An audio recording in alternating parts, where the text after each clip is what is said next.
Demain, vous le savez peut-être, je vais présenter avec Louis Laforge, excellent journaliste, qui présente Des Racines et des Ailes, je pense que vous voyez à peu près qui c'est. J'ai présenté la soirée, le prime du Téléthon, donc vendredi soir, c'est pratiquement le début du Téléthon. Pendant 2 heures, on va donc parler de la partie la plus médicale de ces 48 heures. C'est vraiment, on va accueillir les enfants, leurs familles, les médecins, les chercheurs, pour essayer de faire comprendre aux téléspectateurs, éventuellement à ceux qui donneront ou qui ne donneront pas, à quoi sert l'argent que les téléspectateurs donnent, à quoi ça sert pour les enfants, à quoi ça sert pour la recherche plus générale.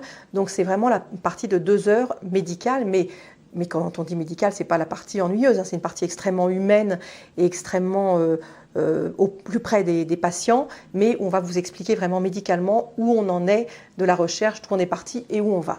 Je voulais ajouter évidemment un petit mot concernant la polémique qui a pu surgir autour du Téléthon. C'est vrai que l'an dernier, c'était les instances religieuses. Cette fois-ci, c'est le président du SIDAction, Pierre Berger.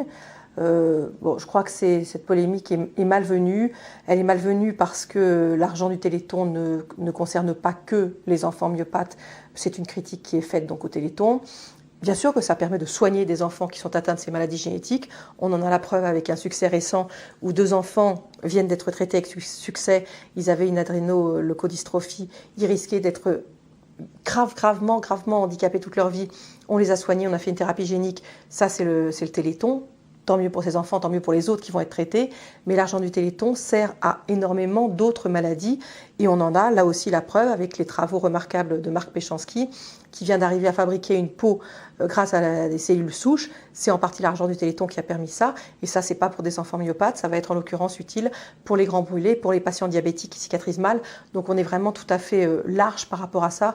Donc je pense que cette polémique est pas utile à quelques jours d'un événement qui est avant tout populaire, une fête autour de ses enfants. Voilà, donc je pense que c'est pas la peine de salir une opération qui est plutôt très bienvenue.